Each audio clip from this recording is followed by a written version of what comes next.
इस सेशन में हम लोग पढ़ेंगे रिमूवल ऑफ रिडंडेंट और एक्स्ट्रा एफडीज। ओके, मींस कोई एक रिलेशन मींस स्कीमा गिवन हो, एक रिलेशन गिवन हो, उस पर कुछ set of functional dependencies defined हो। तो कहता है कि सपोज करो कि ये सेट ऑफ फंक्शनल डिपेंडेंसीज हैं जो डिफाइंड है ऑन स्कीमा आर। तो कहता है कि क्या इसमें कोई ऐसी एफडी भी हैं जो रिडंडेंट हो, जो एक्स्ट्रा हो, जिनकी नीड ना हो। Okay, remove the redundant FDs from the set F. Okay, तो क्या कॉन्सेप्ट क्या होता है ये चेक करने का कि इसमें कोई एफडी रिडंडेंट है या नहीं। ओके, तो हर एफडी को चेक किया जाएगा। मींस जैसे इसमें 3 एफडी हैं तो तीनों एफडी को बारी बारी से चेक किया जाएगा कि वो रिडंडेंट है या नहीं है। कॉन्सेप्ट 2 लाइन का है सिर्फ, क्या कि let alpha to beta is redundant FD.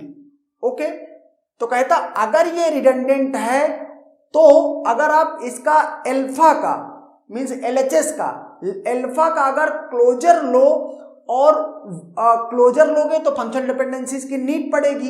तो जिस फंक्शनल इसको आपने पिक कर लिया तो इसके अलावा जो बची हुई फंक्शनल डिपेंडेंसीज हैं सेट एफ में, उनका यूज करके आपने अल्फा प्लस की मींस क्लोजर ऑफ अल्फा निकाला। अगर क्लोजर ऑफ अल्फा में बीटा प्रेजेंट है, इसका मतलब है कि अल्फा टू बीटा जो फंक्शनल डिपेंडेंसी है वो क्या है, वो रिडंडेंट है।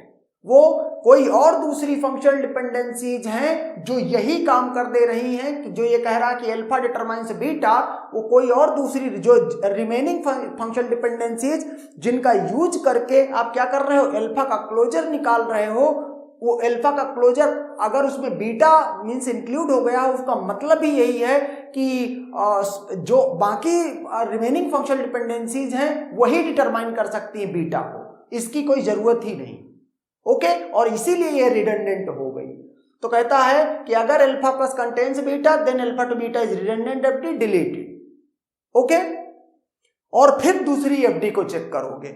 ओके, तो देखते हैं ये कोई क्वेश्चन है, यहां पर 3 एफडीज हैं, A to B, A to C, B to C. Redundant FD check करना है तो एक एक एफडी को चेक करना पड़ेगा। ओके, तो मैंने पहले ए टू बी को पिक किया। मैंने कहा अगर let A to B is redundant FD, आपने ऐसा एज्यूम किया। तो कहता जो इसका लेफ्ट हैंड साइड है दैट इज ए का क्लोजर निकालो यूजिंग रिमेनिंग एफडीज। तो रिमेनिंग एफडीज में ए टू सी और बी टू सी ये 2 आएंगे।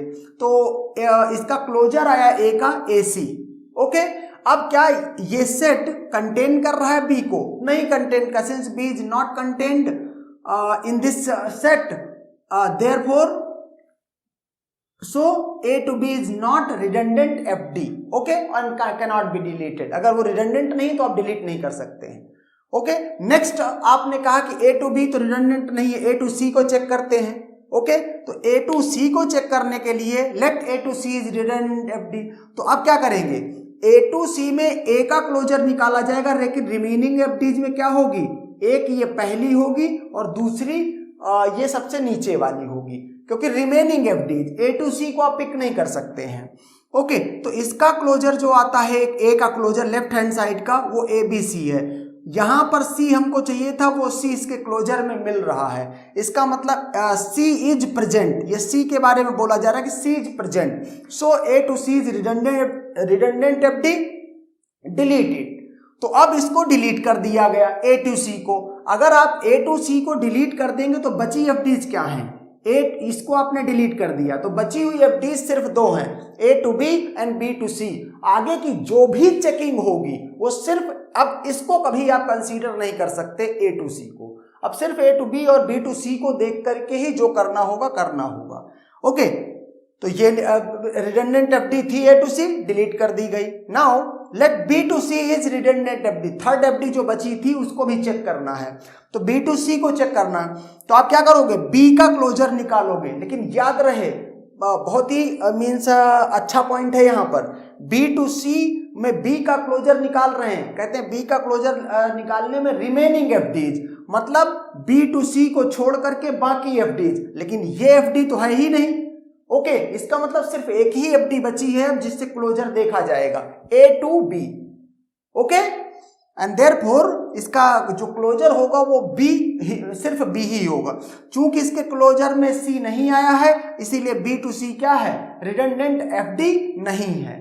सो अल्टीमेटली एट द एंड आपको ये क्या मिल रहा है, A to B and B to C, ये क्या है, इनमें से अब कोई भी एफडी रिडंडेंट नहीं है। ओके, रिडंडेंट एफडी एक ही थी, ए टू सी, जो कि रिमूव हो चुकी है। Okay, and that's